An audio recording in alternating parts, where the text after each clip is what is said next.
Uh, Thank you, Arlene, and thank you to all the staff here. We've had a really uplifting morning just looking at the work that you're doing. It's absolutely inspirational. It's exactly what we want. And I see some of the colleagues here behind me who I was talking to this morning. You should all be really so proud of what you're doing. We're really proud of it. So thank you very much. And a Happy New Year to you all. I hope you had a refreshing Christmas break.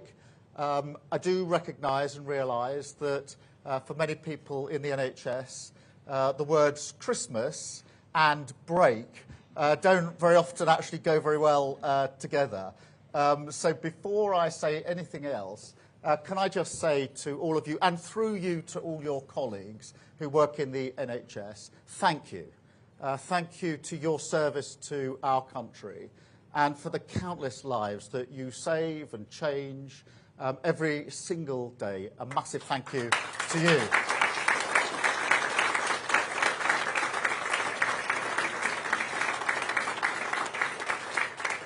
Now, this year, of course, is the 80th anniversary of VE and VJ Day. And on the 8th of May and the 15th of August, we will all come together to celebrate the greatest victory of this country and the greatest generation that achieved it. And that will be a wonderful moment. And we intend to do them proud. But what that generation knew, what they realised and understood, is that the strength and prosperity of a nation rests on the security of working people. And that the fundamental job of government is to deliver that security, so working people can realise their aspirations and drive a country forward. And so for this government, that is what this year is about, what next year is about, what every waking moment is about. A goal of our plan for change, and this year we will deliver it. And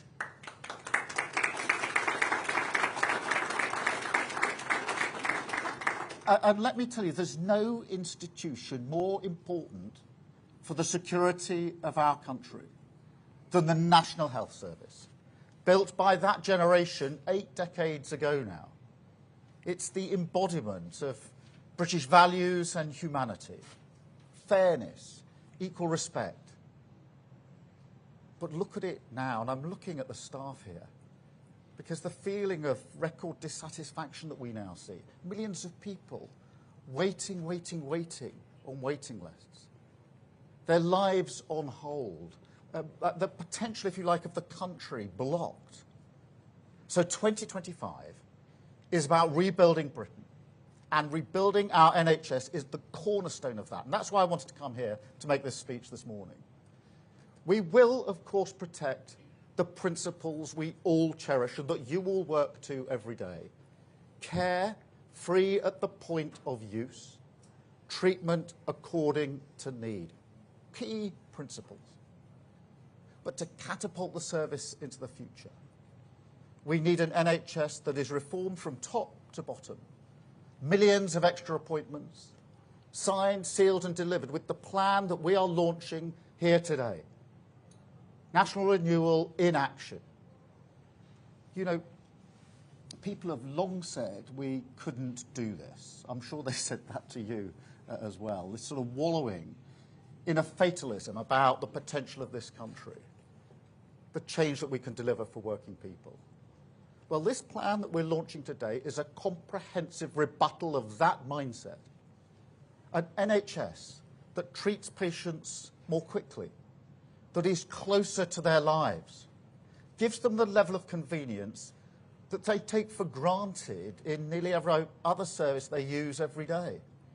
Just think about it, every day, with just a few swipes of their phone, millions of people buy food or clothes for themselves and their family. They book holidays, they even find love, and there is no reason, no good reason, why a public, free at the point of use, NHS, can't deliver that kind of convenience. In fact, it must. And we talked about some of these this morning. We need an NHS hungry for innovation, as you are at this centre. That is the only way to face up to the challenges of the future. the wonder of us living longer and longer. And with that hunger, together we can save countless lives, improve care from where it is now to beyond belief. And do not doubt that this can be done. A system like ours, with vast amounts of patient data, with scale, with the extraordinary resilience of our NHS staff, we are well placed for the AI revolution in healthcare. And trust me, that is coming. Britain is a world leader. So we can do this. But first, we must confront the reality of what is needed. Because the NHS can't become the sort of national money pit. Productivity can't bump along 11% lower than it was before the pandemic. Working people can't be expected to subsidise the current levels of care with ever-rising taxes. That is the price of ducking reform. And I won't stand for it. I believe in public service. I believe in the NHS. I'll fight for it day and night. But I'll never stand for that.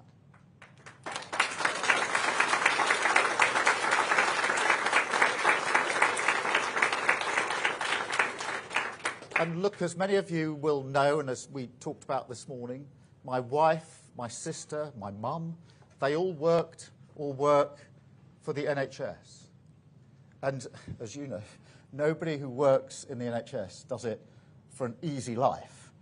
You know that, and I know that. And, you know, I've said many, many times before, I wouldn't be standing here in front of you today if it wasn't for the NHS. Because my mum had Still's disease. She was diagnosed when she was 11. And one of the things she was told is she would never be able to have children. Well, the NHS never gave up on her. And that's why I'm standing here before you today. So thank you to the NHS, as every family has a story like that to say thank you to the NHS for.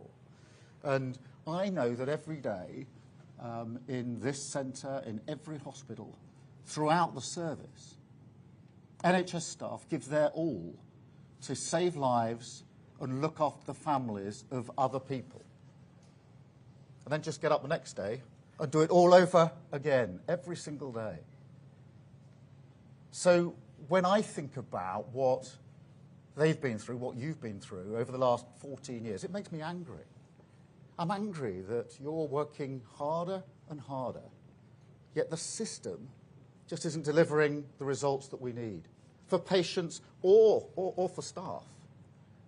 And that is the cut and dry argument for reform.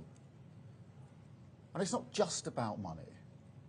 At the budget last year, we invested over £25 billion in the National Health Service. That's a record amount, and rightly so.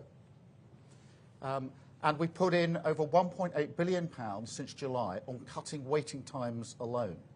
And that's investment that will deliver 40,000 extra appointments every single week, picking up on some of the techniques that you are using here. Now, that is an outcome that is wanted by everybody. It's wished for by everybody. But it's only possible because of the difficult choices that we confronted. But let me be crystal clear. That money will be used not as it has been in the past, as just sort of papering over the cracks. That's the definition of the sticking plaster politics that we were elected to change. No, this is the year we roll up our sleeves and reform the NHS. A new era of convenience in care, faster treatment at your fingertips, patients in control, and NHS fit for the future.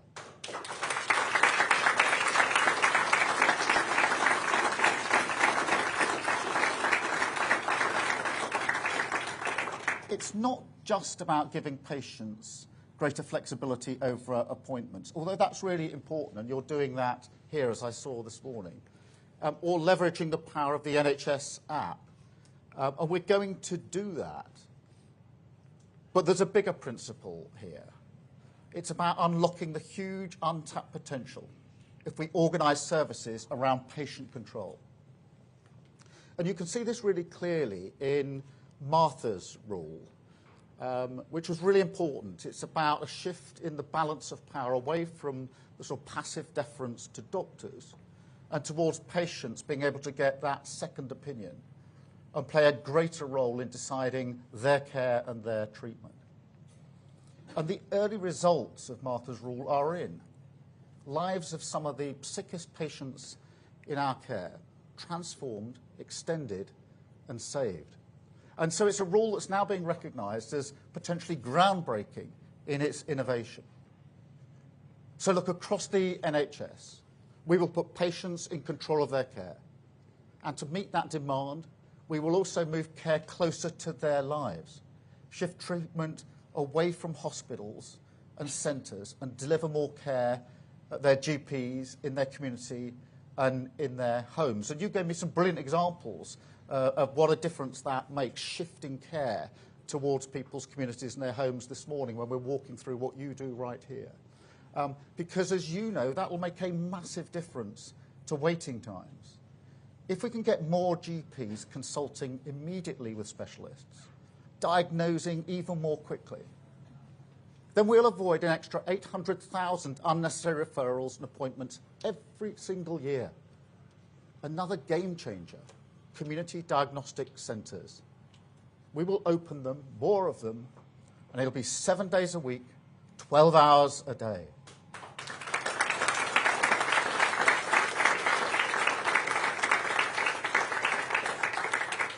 So if you need a scan or an X-ray, you get it done much more quickly and at your convenience. And that alone will deliver 440,000 extra tests and scans every year. We'll also let patients with long-term conditions monitor themselves at home, give them the technology to do that, and that will cut another 500,000 unnecessary appointments. We'll also reform funding incentives, focus our investment on what will actually cut waiting times. Far too much money is wasted on inefficient care. That has to stop because we can't afford it. Artificial intelligence will help us here as well. I've seen it in actions at a hospital I was at the tail end of last year. An AI-enhanced stethoscope that can tell in a heartbeat, literally, whether you're at risk of cardiac failure. And just think about that. That's a patient saved in an instant from a possible future that they may have had where they might collapse, possibly more than once, where they have to be rushed on trolleys into A&E, into acute services. All of that avoided because AI was able to pick it up much earlier. Think of the impact not just on the individual patient, the person that might happen to, and of course their family, but also on the NHS. Because artificial intelligence is a technology with almost unlimited power to cut waste, speed things up, and save lives. And with this plan, the NHS will harness it properly. And finally,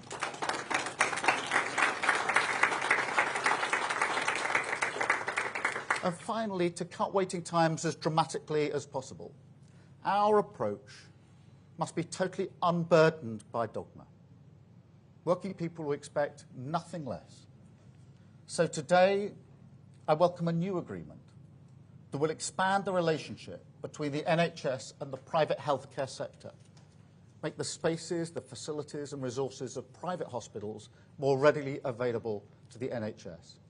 That's more beds, more operations, more care, available to the NHS, treating patients free at the point of use, targeted at where we need them most.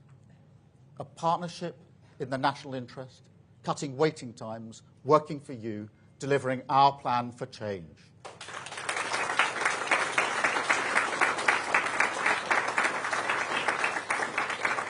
Now, I know some people won't like this, but I make no apologies. Change is urgent. I'm not interested in putting ideology before patients. And I'm not interested in moving at the pace of excuses. All through this project that we've been involved in, people have been saying to me, slow down. You can't change the Labour Party, they said. You won't win an election in every nation in Britain, they said. And they say you won't deliver on that plan. They'll say it again this year, I've no doubt about it, about this plan. It's that anthem of decline. But they've been wrong at every stage. And they'll be wrong again, because this year we will show that Britain can change our country. Politics can be a force for good, and we can unite the NHS behind a plan for reform. An NHS that's faster, easier and more convenient, with waiting times cut, patients in control, technology at your service, and outstanding care in your community. That is the change we will deliver. Another step along the road to a country and a people strong, secure, confident that the future will be better for their children. Thank you very much.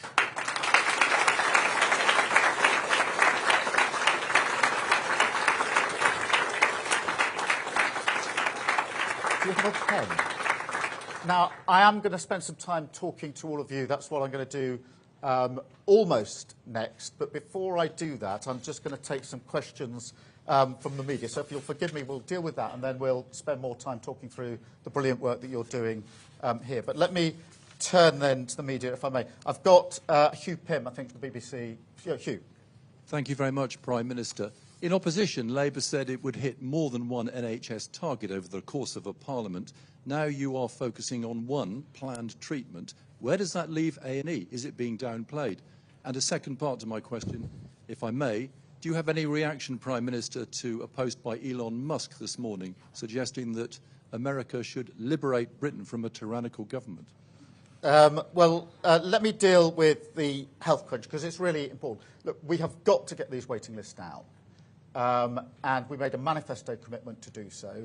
And the important thing about the plan we've launched today is that it's the end of the 7.5 million on lists, on open pathways on the list, but it's also a plan that's been agreed by the NHS. So this is not talking about what we will do or what we can do. It's been talked through, agreed and signed off by the NHS. So this is an action plan for that. What I don't accept, that because we're doing that, then we can't do the other things we need to do on other standards.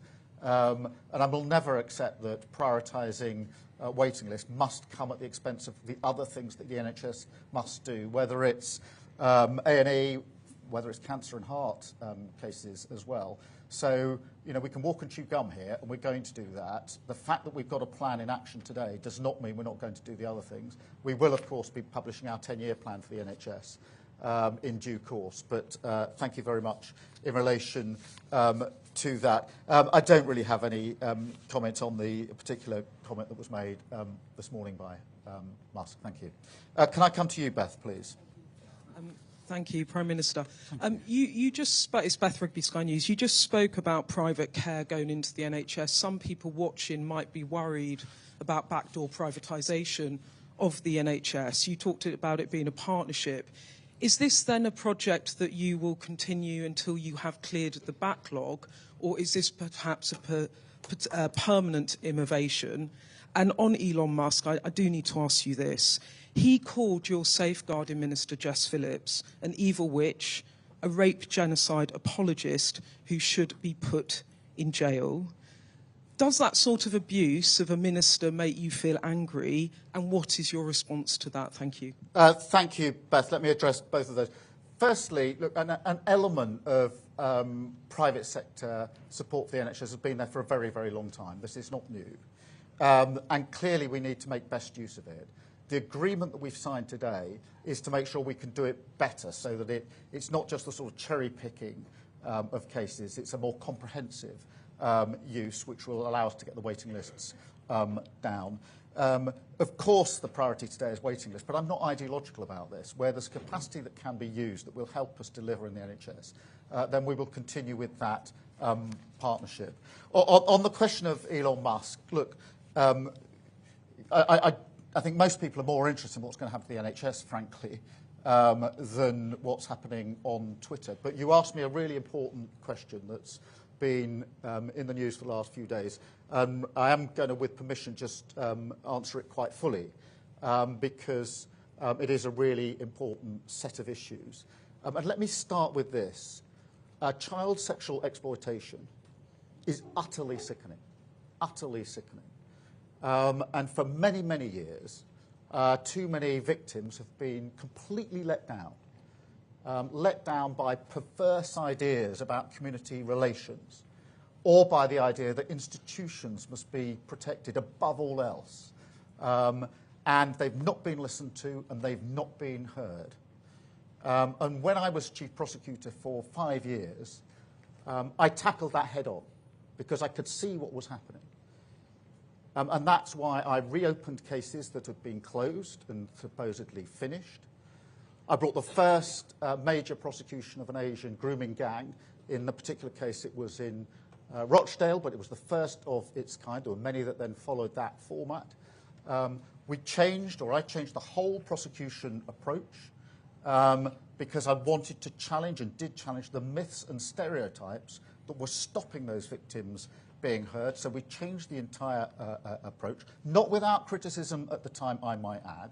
And when I left office, we had the highest number of child sexual abuse cases being prosecuted on record. Now, that record is not secret. As a public servant, it's there for all of you or everybody to see. I also called for mandatory reporting of child sexual abuse. I called for that a decade ago. The Tories did nothing about that for those 10 long years, including when the J report came out nearly 3 years ago now. Central plank, mandatory reporting, still hasn't been done. We're going to do it. But let's just to bring it in closer, and I will answer you on Jess Phillips in particular, because those that are spreading lies and misinformation as far and as wide as possible, they're not interested in victims. They're interested in themselves. Those who are cheerleading Tommy Robinson, not interested in justice. They're supporting a man who went to prison for nearly collapsing a grooming case, a gang grooming case. These are people who are trying to get some kind of vicarious thrill from street violence that people like Tommy Robinson promote. And those attacking Jess Phillips, who I'm proud to call a colleague and a friend, not protecting victims. Jess Phillips has done 1,000 times more than they've even dreamt about when it comes to protecting victims of sexual abuse throughout her entire career. And so just as I took on the criminal justice system and the institutions when I was chief prosecutor, I'm prepared to call out this for what it is. We've seen this playbook many times, whipping up of intimidation and threats of violence, hoping that the media will amplify it. Now, Jess Phillips does not need me or anybody else to speak on her behalf. But when the poison of the far right leads to serious threats to Jess Phillips and others, then in my book, a line has been crossed. But I enjoy the cut and thrust of politics, the robust debate that we must have. But that's got to be based on facts and truth, not on lies. Not on those who are so desperate for attention that they're prepared to debase themselves and their country. So this government will get on with the job of protecting victims, including child sexual abuse, mandatory reporting, accelerating the processes. But what I won't tolerate is this discussion and debate based on lies without calling it out. What I won't tolerate is politicians jumping on the bandwagon simply to get attention when those politicians sat in government for 14 long years, tweeting, talking, but not doing anything about it. Now so desperate for attention that they're amplifying what the far right is saying. So that's what I say about Jess Phillips. Thank you. Robert, I've got next, from ITV. Prime Minister, I've been speaking to NHS leaders over the weekend, and they are worried they don't have the capacity, the people, to deliver on your ambitious targets to reduce waiting lists. Will this new agreement with the private sector provide enough capacity, or will they have to recruit more people? And in the short term, will those people come from abroad? And forgive me for going back on Musk's attacks. You've described what he has been alleging as lies against Jess Phillips. This morning, he said you should be in prison. You're a lawyer. That sounds libelous. Will you take legal action against him? On the question of staffing and resources, of course, there's always a challenge on staffing and resources, and that's why it's important that we've got the workplace plan coming on board for more resources and more staff, why we put the resource in at the budget. But let me be clear, the agreement with the private sector we signed this morning is not in some kind of substitution or as an alternative to the mainstream work with the NHS, of course. But through reform and efficiencies, we can make a material difference. It is worth, if you have time, I mean this in the proper sense, to talk to some of the staff here, because they've talked me through this morning some of the innovations that they've gone through that are cutting time the whole time. They're getting through many, many appointments here, the way they're processing the cases. This has all come from them.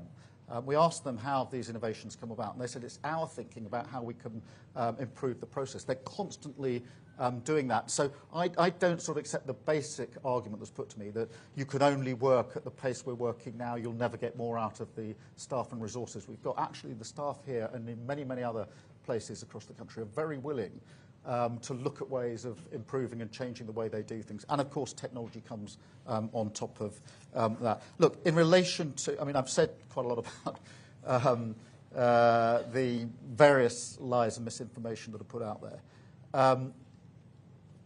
My record is, it's open. I mean, there was nothing secret about being Director of Public Prosecutions. Every single case I prosecuted went to court and was looked at by a judge.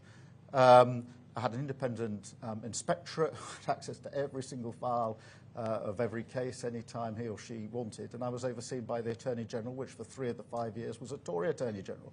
So that record, I mean, and so in a sense, rather than me trying to say any more about what I did when I was in office, you can access this material, you know where it is, you know what the facts are.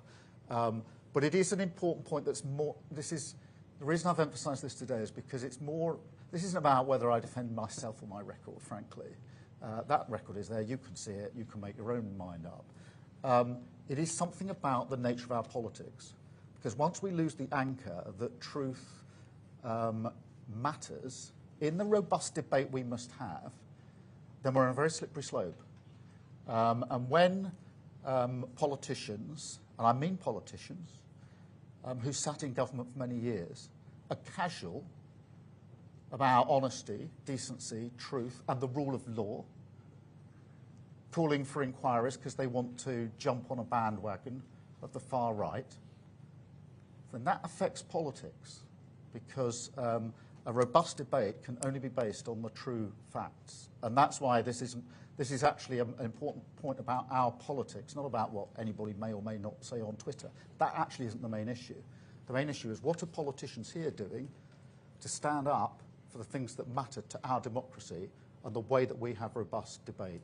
That's why I want to call this out, because I think it really matters. And it matters not just to me, not just to the Labour Party, but it ought to matter, and it used to matter, to all political parties.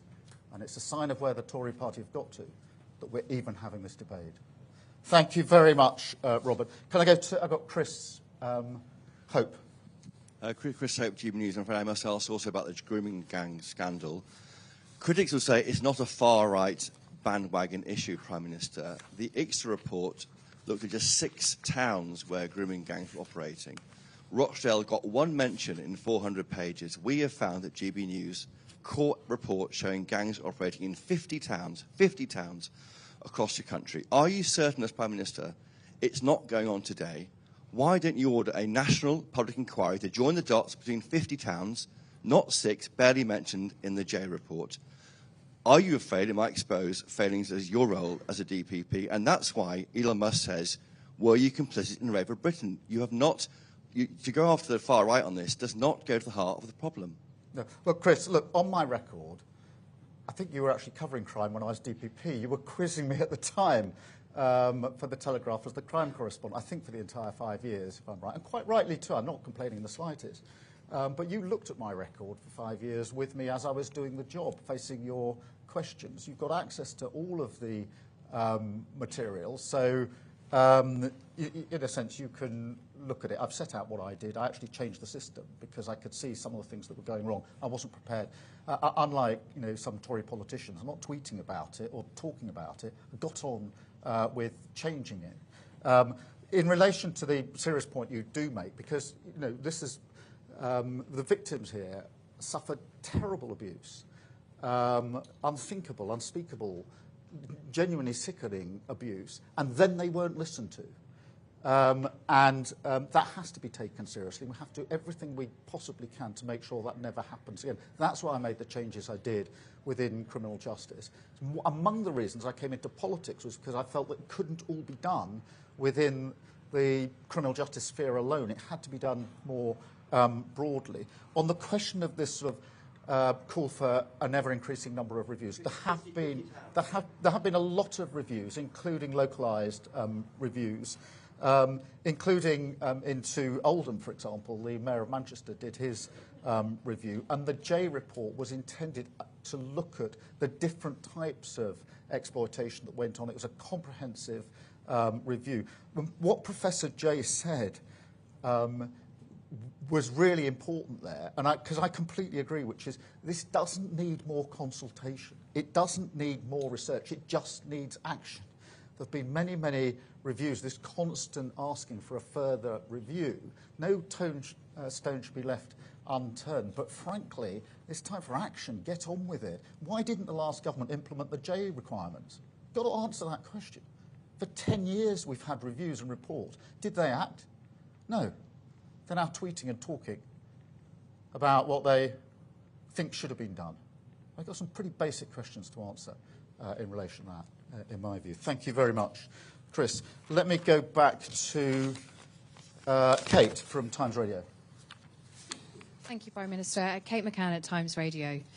You've just said there that on a separate issue we've had 10 years of reviews and commissions and looking at a question, and now is the time for action. In your speech just now, you said you don't believe in ducking reform, yet despite calling social care an urgent need in the general election campaign, you've just announced another review which won't report until 2028 fully. Will you bring that date forward now? And will you give those in the social care sector the protection from the national insurance increases while they wait for your report?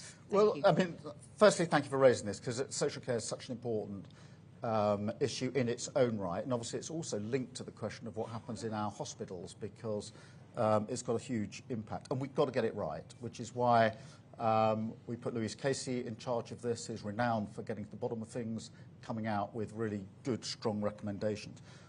And I want to build a consensus. I genuinely want a cross-party consensus, because if this is going to work and make a material difference, it's got to last through different parliaments. That will take time to get this right, but we're determined to do it. But we've also announced it will be in stages, because what I don't want to do is precisely what you're challenging me on, which is to say, well, we'll have to wait until the final outcome of Louise's report, which is why it'll be in 2 stages, with the first stage next year, which is what can we do now to improve the system as it is now. Now, some of that we've already started with fair pay agreements, etc., for staff. That really matters, by the way, because more staff leave social care to come to the NHS than to go anywhere else. And the reason they do that is because of the poor paying conditions and because there's no progression. And then they want to come to the NHS so they can progress their career. So some of it we've started. There'll be the interim or the first stage of the report next year, which means we can get on with some of the change that we need, because you're right, it's urgent. But it is right that we do it properly and take time and build the consensus that we need. Thank you very much. Well, I mean, the report is obviously going to look at what we can do next year. Let's see what the first stage brings with it. I've got Laura from the Telegraph. Laura Donnelly from the Telegraph.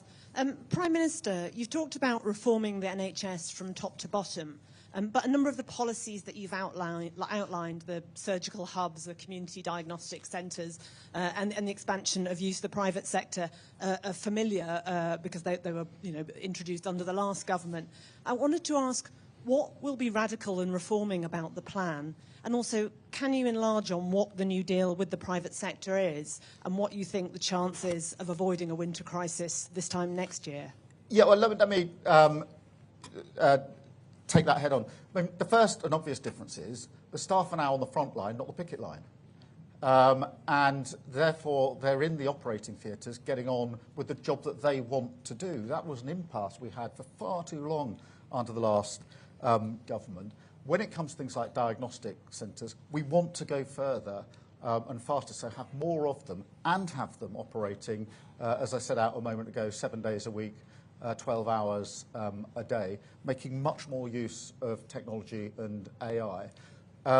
And the fact that within the first 6 months of a Labour government, you've got a signed agreement with the NHS about the change we need, that's a material difference.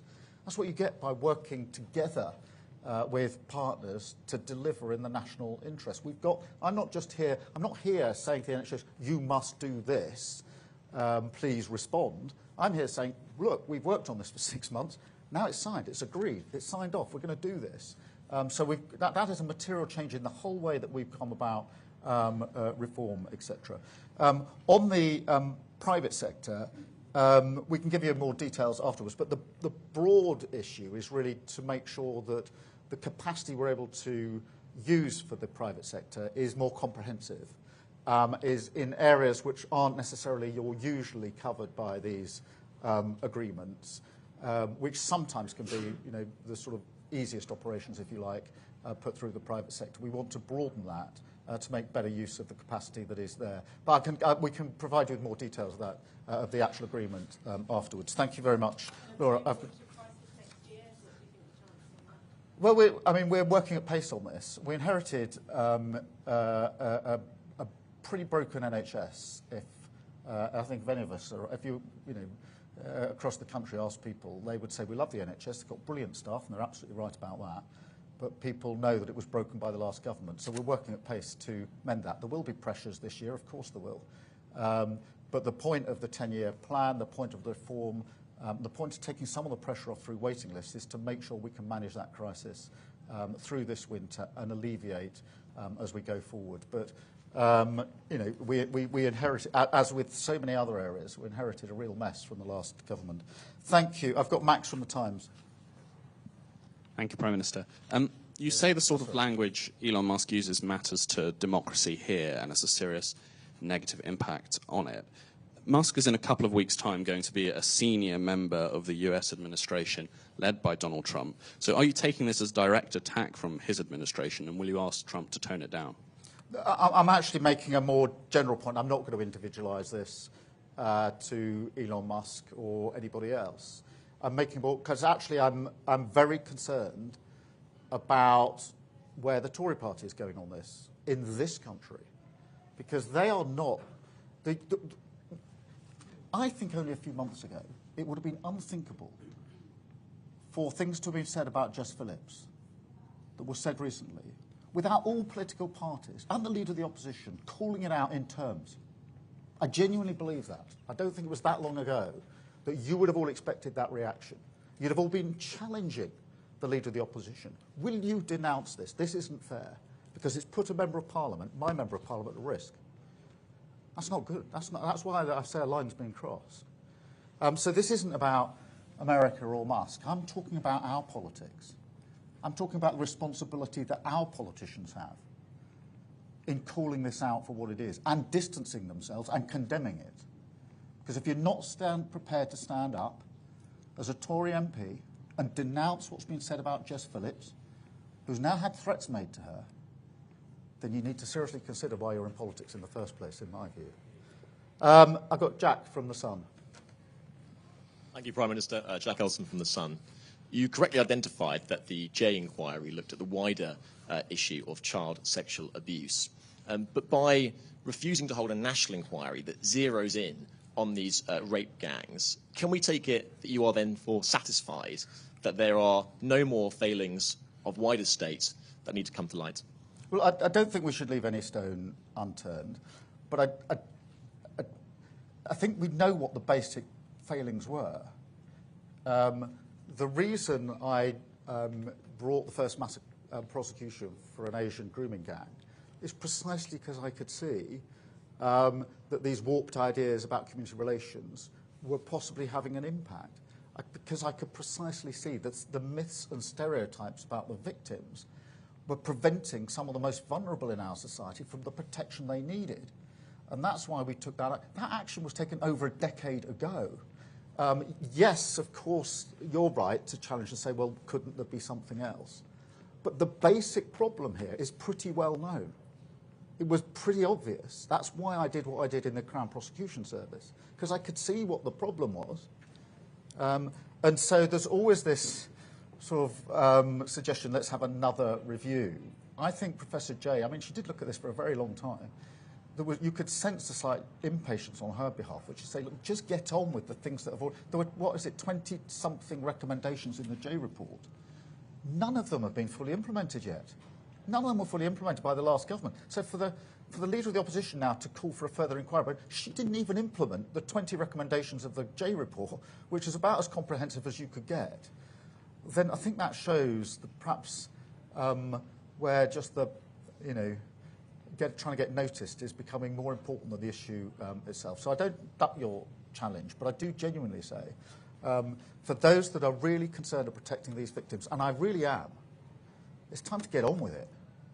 Implement all the recommendations so far, and you'll make a material difference to the lives of very, very many victims. And that's why I think Professor Jay said, let's just get on with what we've got. And I think there's an element of truth in that. I'm not closing my mind. And if you or others put specific allegations or issues to us, then we will faithfully deal with them, absolutely rightly. I'm absolutely not prepared to have this, pushed under the carpet. But I'm slightly impatient with people who just say, do another review, when they haven't got on with implementing the very many reviews. There's 7 pretty big reviews. There's then lots of localised reviews. There's no end of reviews. It's time for people to take the action. That's why I did what I did as DPP. That's why I'm going to do what I need to do as Prime Minister. Thank you, Jack. I got Claire from the Daily Mail. Thank you, Sir Keir. You vowed to restore trust and integrity to politics. So do you think it's time that your anti-corruption minister comes clean about her use of homes linked to her aunt's regime? And do you have full confidence in her? Troop Sadiq has acted entirely properly by referring herself to the independent advisor, as she's now done.